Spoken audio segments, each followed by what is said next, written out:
અહીંયા સિમ્પલ એક ફ્લટરનો mobile screen બનાવવો છે. સિમ્પલ, કોઈ લોગિન પેજ નહીં, કાંઈ નહીં. એક સીધો ઈ ખોલો એટલે ઈ મોબાઈલ સ્ક્રીનમાં ઇશ્યુ અને રિસીવ નામના બે ટેબ હોય. દૂર રાખ્યું છે મેં, બરોબર.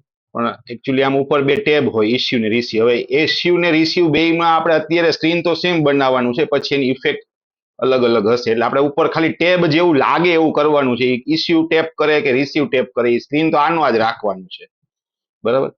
પાર્ટી નું ટેક્સ્ટ બોક્સ છે, આઈટમ નું ટેક્સ્ટ બોક્સ છે, વેઇટ લખે, લેસ લખે, એડ લખે, આ બધા ટેક્સ્ટ બોક્સ છે. આ નેટ વેઇટમાં છે ને કેલ્ક્યુલેશન કરવાનું છે, weight minus less plus add, બરાબર. અહીંયા ફોર્મ્યુલા આપું છું. પછી ટચ છે એ ટેક્સ્ટ બોક્સ છે, વેસ્ટેજ છે એ ટેક્સ્ટ બોક્સ છે, ફાઇન છે એ કેલ્ક્યુલેશન છે. અહીંયા ફોર્મ્યુલા આપી છે, નેટ વેઇટ ગુણ્યા આ બેનો સરવાળો કૌંસમાં રાખ્યો છે બ્રેકેટમાં, ભાંગા 100, બરાબર. એની ફોર્મ્યુલા અહીંયા આપી છે, બરાબર. ડેટ પીકર છે, નોટ્સ થોડી મોટી રાખી અને નીચે સેવ નું બટન છે. બસ અત્યારે ખાલી કાંઈ સેવ બેવ નથી કરવાનું, ખાલી આવું કરવાનું છે.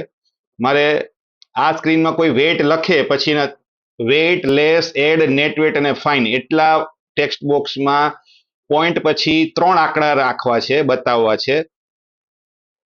અને ફાઇન અને સોરી ટચ અને વેસ્ટેજ બેમાં ડેસિમલ પોઈન્ટ પછી 2 આંકડા રાખવા છે.